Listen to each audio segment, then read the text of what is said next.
काल भैरव मंदिर भारत के मध्य प्रदेश के उज्जैन शहर में स्थित एक हिंदू मंदिर है। ये शहर के संरक्षक देवता काल भैरव को समर्पित है। एक क्षिप्रा नदी के तट पर स्थित ये शहर के सबसे सक्रिय मंदिरों में से एक है, जहां प्रतिदिन सैकड़ों भक्त आते हैं। दो शराब मंदिर के देवता को चढ़ाए जाने वाले प्रसाद में से एक है। वर्तमान मंदिर की संरचना एक पुराने मंदिर के अवशेषों पर बनाई गई थी। माना जाता है कि मूल मंदिर का निर्माण भद्रसेन नाम के एक अज्ञात राजा ने कराया था। इसका उल्लेख स्कंद पुराण के अवंती खंड में किया गया है। फोर्ट 2 इस स्थान से परमार काल 9वीं-13वीं शताब्दी की शिव, पार्वती, विष्णु और गणेश की मूर्तियां प्राप्त हुई हैं। 5 मंदिर की दीवारों को कभी मालवा चित्रों से सजाया गया था।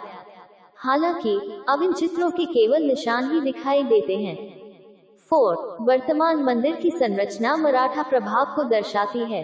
स्थानीय परंपरा के अनुसार पानीपत की तीसरी लड़ाई 1761 में मराठों की हार के बाद मराठा जनरल महादजी शिंदे ने उत्तर भारत में मराठा शासन को बहाल करने के अपने अभियान में जीत की प्रार्थना करते हुए देवता को अपनी पगड़ी अर्पित की। मराठा शक्ति को सफलतापूर्वक पुनर्जीवित करने के बाद उन्होंने मंदिर का जीर्णोद्धार कराया। 6 जैसा कि नाम से पता चलता है, यह मंदिर काल भैरव को समर्पित है। देवता की छवि कुमकुमा या सिंदूर से पुती चट्टान के रूप में एक चेहरे की है। देवता के चांदी के सिर को मराठा शैली की पगड़ी से सजाया गया है। ये परंपरा महादजी शिंदे के दिनों से चली आ रही है। 6 अष्टभैरव 8 भैरव की पूजा शैव परंपरा का एक हिस्सा है और काल भैरव को उनका प्रमुख माना जाता है। काल भैरव की पूजा पारंपरिक रूप से कापालिक और अघोर संप्रदायों में लोकप्रिय थी और उज्जैन इन संप्रदायों का एक प्रमुख केंद्र था। 4 काल भैरव उज्जैन के संरक्षक देवता हैं। एक उन्हें शहर का सेनापति, कमांडर इन चीफ या मुख्य सेनापति माना जाता है।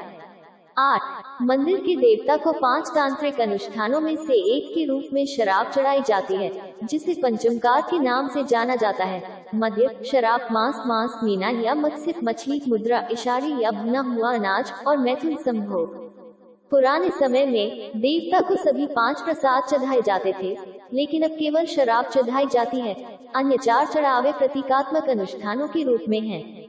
3 मंदिर के बाहर विक्रेता प्रसाद की टोकरियां बेचते हैं, जिनमें नारियल, फूल और शराब की एक बोतल होती है। 2015 में राज्य सरकार ने ये सुनिश्चित करने के लिए मंदिर के बाहर शराब काउंटर स्थापित किए कि भक्तों को शराब के बिना लाइसेंस वाले विक्रेताओं द्वारा ठगा न जाए। काउंटरों पर देशी शराब, आर्य विदेशी शराब दोनों बेची जाती हैं। हर दिन सैकड़ों भक्त भगवान को शराब चढ़ाते हैं। भक्त शराब की बोतलें पुजारी को सौंप देते हैं, जो शराब को एक तश्तरी में डाल देता है। फिर वह प्रार्थना करता है और तश्तरी को देवता के होठों के पास ले जाता है, जिसमें एक भट्ठा होता है। वह प्लेट को थोड़ा सा झुकाता है और शराब गायब होने लगती है।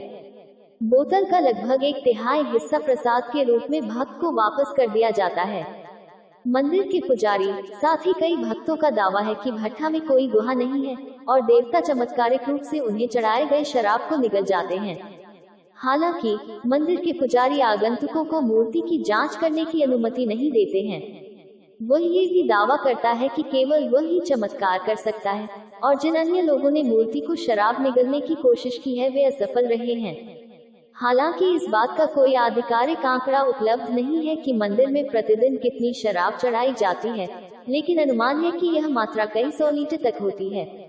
2016 के उज्जैन सिंगस्त के दौरान राज्य सरकार ने 1 महीने के लिए उज्जैन में शराब की बिक्री पर प्रतिबंध लगा दिया, लेकिन मंदिर के सामने की दुकानों को शराब बेचने की अनुमति दी।